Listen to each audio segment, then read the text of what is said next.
Hi, myself Aryan, first time MBBS student at SITR Government Medical College and mentor at Aditya Joshi's mentorship. So let's get into today's video, how to train yourself to solve statement based questions for NEET. See,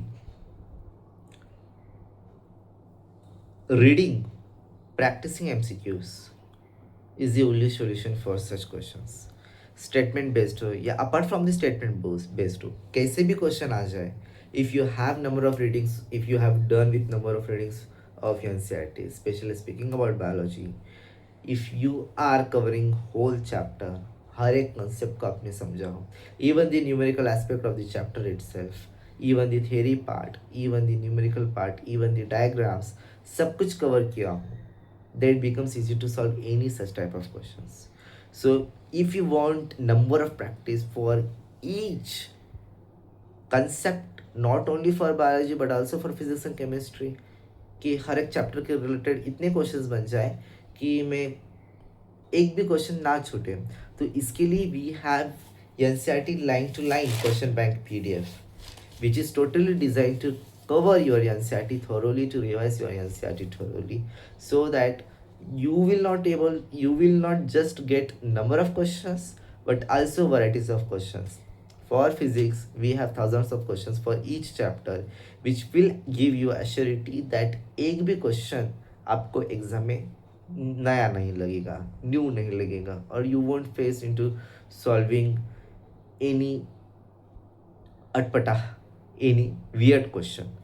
So you just have to pay rupees 299 to get access to these question banks individual for individual subjects, and this is the best material for those who have habit of revising while revising with practicing questions, so that practice MCQ से क्या होगा, you will not just only learn the questions but also you will able to manage your time and also you will able to manage your speed, case कब speed बढ़ानी है या कैसी speed आपकी चल रही है, सो दैट एग्जाम में along with circling the answers कुछ टाइम बचे सो दैट डिफिकल्ट क्वेश्चंस आप सॉल्व कर सकोगे.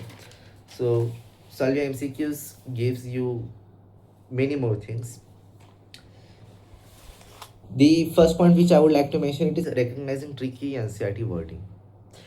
See, NCERT वर्ड्स बहुत इंपॉर्टेंट हो जाते हैं, जैसे कि लेट्स गेट इनटू इट कि एंजाइम चैप्टर में आप देखोगे बायोमोलिक्यूल्स, एंजाइम चैप्टर क्या, बायोमोलिक्यूल्स में आप देखोगे there we have section enzymes. Enzymes में वहाँ पर वर्ड यूज़ किया है declines, so therefore that statement decline word ही वहाँ पर फिट बैठता है. If you have used word decreases कि stop, then the statement become incorrect. Similarly, shut off word is disused. Shut off word is appropriate, is 100% correct word for that statement. तो shut off की जगह decreases use किया, then meaning तो बदल ही रहा है, लेकिन फ्लो में जब आप रीड करते हो then we don't have our attention to such small words. तो ऐसे वर्ड्स को ध्यान रखिएगा जो जिसका हम मीनिंग पलट सकते हैं एग्जाम में, या जिसका मीनिंग पलटा जा सकता है. जहाँ पे इज़ नॉट है उसको भी ध्यान रखिएगा. कुछ स्टेटमेंट्स ऐसे होते हैं, नॉर्मल स्टेटमेंट्स होते हैं, लेकिन वो कुछ हिडन मीनिंग उनके अंदर होते हैं. फॉर एग्जांपल लोकोमोशन के अंदर देखोगे वहाँ पे स्टेटमेंट है cells of the human body mainly show 3 type of movements, amoeboid, ciliary, muscular. लेकिन यहाँ पर एक हिडन एक्सेप्शन क्या है, अगर स्टेटमेंट ऐसा आ जाए all cells of the human body shows mainly 3 type of movements, तो ये स्टेटमेंट गलत है. क्यों गलत है? क्योंकि ह्यूमन बॉडी में मेल्स भी आते हैं और मेल्स के अंदर एक सेल होता है स्पर्म नाम का. अब स्पर्म सेल हमको पता है वो फ्लैजेलेटेड मूवमेंट करता है, लेकिन इस स्टेटमेंट में तो मेनली 3 मूवमेंट्स में क्या है, एमीबॉइड है, सीलेरियन, मस्कुलर है, फ्लैजेलेटेड तो है नहीं. तो all cells of the human body mainly show 3 type of movements, false है. स्पर्म सेल 4 टाइप मूवमेंट्स बताता है. तो ऐसे कुछ हिडन एक्सेप्शन है, आपको ये समझना है कहाँ कहाँ ऐसे एक्सेप्शंस बनते हैं, और अगर एक्सेप्शंस को ही पूछा जाए तो आपको वहाँ पर ज़रा दिमाग लगा और एकदम ब्रेक लेकर उस क्वेश्चन को सोचना है. ऐसे ट्रिकी क्वेश्चंस तो आप एनिमल किंगडम में बहुत ज़्यादा देखोगे. Everything has exceptions except few. जिस चीज़ में एक्सेप्शंस नहीं है वो एज इट इज़ पूछी जा सकती है, then that becomes a true statement. So ऐसे एनसीईआरटी ट्रिकी लाइन्स को याद रखिएगा. The next point is practicing true and false concepts. It is very easy. Once you have completed your chapter, once you have covered all the questions, then all the aspects of it, along with your exercise, along with the summary, along with the scientist, along with the introduction of the chapter itself, so you will able to solve true and false questions. उसमें वो उतना tricky नहीं है जितना assertion reasoning trick है. assertion reasoning is bit tricky, क्योंकि उसके लिए आपको क्या समझना है, हर एक एस्पेक्ट आपको स्टेटमेंट का समझना है, क्या करेक्ट है क्या नहीं है, सो दैट बहुत सारे क्वेश्चंस आप सॉल्व कर सको. The next is eliminating extreme statements. See, whenever the question is confused and whenever the options, definitely questions are easy sometimes, but the options make it much difficult. कौन सा choose करें, sometimes it feels कि इसमें कौन सा भी answer नहीं है, and sometimes the options it feels like इसमें तो सभी आंसर्स है. So for that go for the extremity approach. जो भी फॉर एग्जांपल ऐसा क्वेश्चन है कि इसमें मुझे पता नहीं है क्या करना, सो एलिमिनेशन मेथड लगाओ. जो भी इररिलेवेंट सा क्वेश्चन है, कुछ और ही ऑप्शन डाल दिया, वो तो ऑप्शन आप पहले से एलिमिनेट करोगे. बचे हुए तीन में से देखो, अगर आपको आंसर आ सकता है, then only mark the answer.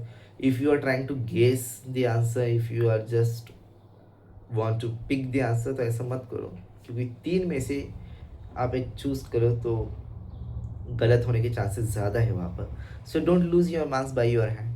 I will suggest just go for the next question, क्योंकि ऐसे क्वेश्चन सॉल्व करो जो आपको आते हैं, which will give you 100% marks. Don't chase for the question जो हैव डाउट.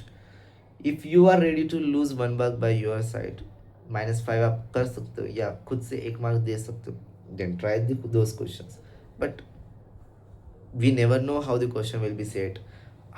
अब हमको नहीं पता कि जब हम क्वेश्चन पेपर सॉल्व करें वो कैसा है.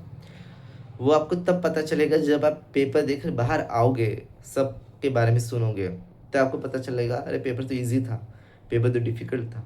जब आप खुद पेपर सॉल्व करते एग्जाम पेपर में, वी नेवर नो, हमको पता ही नहीं है पेपर डिफ़िकल्ट है पेपर इजी है. Got it. So do not make risk.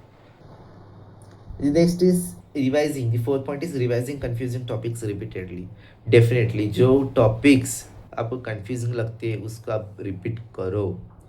Week में ऐसा करो, जो भी टॉपिक मुझे नहीं समझा है, whether it is physics, chemistry, bio, और हर एक टॉपिक, हर एक चैप्टर में ऐसी चीज़ होती है जो मुझे नहीं समझी है, तो उसको आप स्पेशल टाइम देना, संडे को वक्त निकालो, या जब भी फेस्टिवल की छुट्टी हो, ओकेजनल हॉलीडेज हो, वहाँ पर आप उसको कवर करो. If you don't want to miss out difficult things, just make a book and mark कि इस चैप्टर में से ये चीज़ डिफिकल्ट है and I want to cover this in a week. इस वीक में मुझे उसको कवर करना है. तो ऐसे ही आप लिखो, फिर जब वक्त मिला free time, just look it कि ये चीज़ें मेरे रह गए हैं चेक करने के, देन वर्क ऑन इट. इससे क्या होगा, you are going for the easy concept. Week में इजी कंसेप्ट पढ़ ही रहे हो, लेकिन अलग लिखने से क्या हो रहा है, फ्री टाइम में आपका टाइम पास नहीं हो रहा है, you have work in your free time. So the thing which you have to do is mention करते रहना. The last is using NCERT based question banks. Yes, which are platform has. We have NCERT line to line question bank PDF. उसके अंदर आपको questions मिलेंगे, thousands of questions for each chapter, especially speaking about physics. वहाँ पर questions भी cover हो रही है, क्वेश्चन के वैराइटीज़ हो रही है, या एमसीक्यू की प्रैक्टिस करो जो टोटली एनसीईआरटी बेस्ड हो, because it will not just give you understanding of the chapter, but also NCERT में लिखा क्या है ये भी वो आपको देगा. क्योंकि कंसेप्ट लॉज ऑफ मोशन यहाँ पर भी वही है, किसी और बुक के ऑथर में भी वही है, कहीं पर भी laws of motion, universally laws of motion is what laws of motion is. लेकिन एनसीईआरटी क्या ले रहा है, एनसीईआरटी कौन से एग्जांपल्स इंक्लूड कर रहा है फर्स्ट लॉज ऑफ मोशन में, सेकंड लॉज ऑफ मोशन में, थर्ड लॉज ऑफ मोशन में, किस तरीके के अप्रोच वो ले रहा है, किस तरीके से वो समझा रहा है हर एक कॉन्सेप्ट को, कौन से एग्जांपल्स यूज़ कर रहा है, कैरामेटिक्स पे हो गया, रिवर का क्वेश्चन हो गया, वो कैसे समझा रहा है. तो इस चीज़ को समझने के लिए you would need to solve the questions related to it. So that आपका अप्रोच समझेगा। And if you once get the approach of the NCERT, फिर आप समझोगे कि अच्छा, आपने अगर एक क्वेश्चन देखा तो आपको पता है एनसीईआरटी ने इस एग्जांपल से हेल्प इस एग्जांपल से उस क्वेश्चन को समझाया था, गॉट इट। नहीं तो क्या होता है, कभी कभी बहुत सारी चीज़ जब आप बाहर की पढ़ते हो, you forget to see the main example. अभी एग्जाम में, फिजिक्स के एग्जाम में मान लो पूछ ले, एग्जांपल लाया और पूछ लिया, this example states which type of states to which law, first laws of motion, second laws of motion, third laws of motion. तो कंफ्यूज्ड, क्योंकि आपने वो एग्जांपल पहली बार पढ़ा है, लेकिन वो एग्जांपल एनसीईआरटी में था, जो कि फर्स्ट लॉज ऑफ मोशन को पता था। तो ऐसे मार्क्स कटते हैं फिर, जब आप एनसीईआरटी की पूरी तरीके से प्रैक्टिस तो कर ली, पूरी तरीके से कवर नहीं कर पाते उस चीज़ को। So that's all I want to tell. So statement based questions की practice by solving varieties of questions, not only just number of questions आप solve करो, but also solving varieties of questions which will give you a broad spectrum idea about what the concept is. So that's what I want to tell into this video. If you like the video, then please share, subscribe, and don't forget to check our NCERT line to line question bank PDF. Thank you.